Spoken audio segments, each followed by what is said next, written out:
समंदर में दादागिरी नहीं चलेगी। जी हाँ, इतने सख्त लहजे में भारत ने ईरान को चेतावनी दी, वो भी 135 देशों के सामने। अब आप सोच रहे होंगे कि ये स्टेटमेंट सुनने के बाद तो ईरान भड़क गया होगा, भारत को धमकी दी होगी, लेकिन ऐसा कुछ भी नहीं हुआ। बल्कि एक पॉइंट पे आकर ईरान ने ही भारत का शुक्रिया अदा किया। तो क्या है पूरा माजरा, चलिए विस्तार से समझते। देखिए, आज से 2 दिन पहले बहरीन एक ईरान विरोधी प्रस्ताव लेकर आया था, जिसे कल भारत समेत 135 देशों ने अपना समर्थन दिया है। इस प्रस्ताव में खाड़ी सहयोग परिषद यानी गल्फ कंट्री कॉरपोरेशन के देशों और जॉर्डन पर ईरान के गंभीर हमलों की कड़ी निंदा की गई थी। साथ ही इस प्रस्ताव में ईरान से तुरंत सभी हमले बंद करने की मांग की गई और ईरान की उन धमकियों की भी आलोचना की गई है जिसमें वो हॉर्मुज़ स्ट्रेट को बंद करने की बातें कर रहा है। ये प्रस्ताव 15 सदस्य देशों वाली संयुक्त राष्ट्र सुरक्षा परिषद, जिसकी अध्यक्षता इस समय अमेरिका के पास है, उसकी अध्यक्षता में बुधवार को इस प्रस्ताव को पारित कर दिया गया। इस प्रस्ताव के पक्ष में 15 में से कुल 13 वोट पड़े,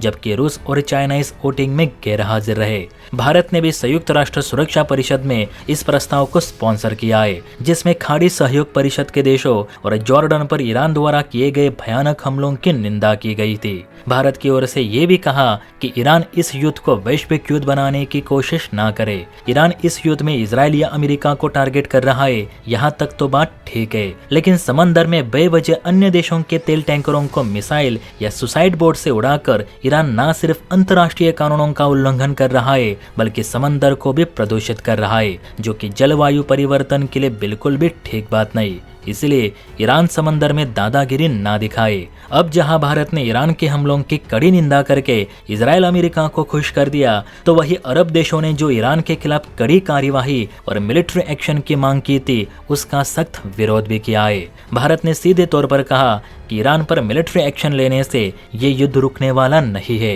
या इससे कोई भी शांतिपूर्ण हल नहीं निकलेगा। इससे अच्छा तो संवाद और कूटनीति से समाधान निकाला जाए। सरल शब्दों में कहे तो भारत ने ईरान द्वारा तेल टैंकरों पर किए जा रहे हमलों की सख्त निंदा भी की, तो वही ईरान के खिलाफ सख्त मिलिट्री एक्शन लेने का विरोध भी किया है। यानी इस वोटिंग में ना तो भारत ने ईरान को नाराज किया, ना अरब देशों को, ना ही इजराइल को। देखा जाए तो इस समय भारत ही एक ऐसा देश है जो इस युद्धक परिस्थिति में ईरान से भी बात कर रहा है, अरब देशों से भी बात कर रहा है और अमेरिका इजराइल से भी। और भारत की नीति अक्सर यही होती है कि वो बड़े अंतर्राष्ट्रीय विवादों में एकदम से किसी एक पक्ष में पूरी तरह से खड़ा नहीं होता। भारत हमेशा न्यूट्रल रहने की कोशिश करता है, ताकि भारत सभी देशों से अच्छे संबंध बनाए रखे और तनाव कम करने की कोशिश करे। और यही वजह है कि 11 मार्च को सऊदी अरब से करीब 10 लाख बैरल तेल लेकर शेलोंग नामक एक ऑयल टैंकर मुंबई पोर्ट पहुंचा है और ये पहला तेल जहाज होगा जो हॉर्मुज़ स्ट्रेट से सुरक्षित अपने डेस्टिनेशन तक पहुंच पाया है।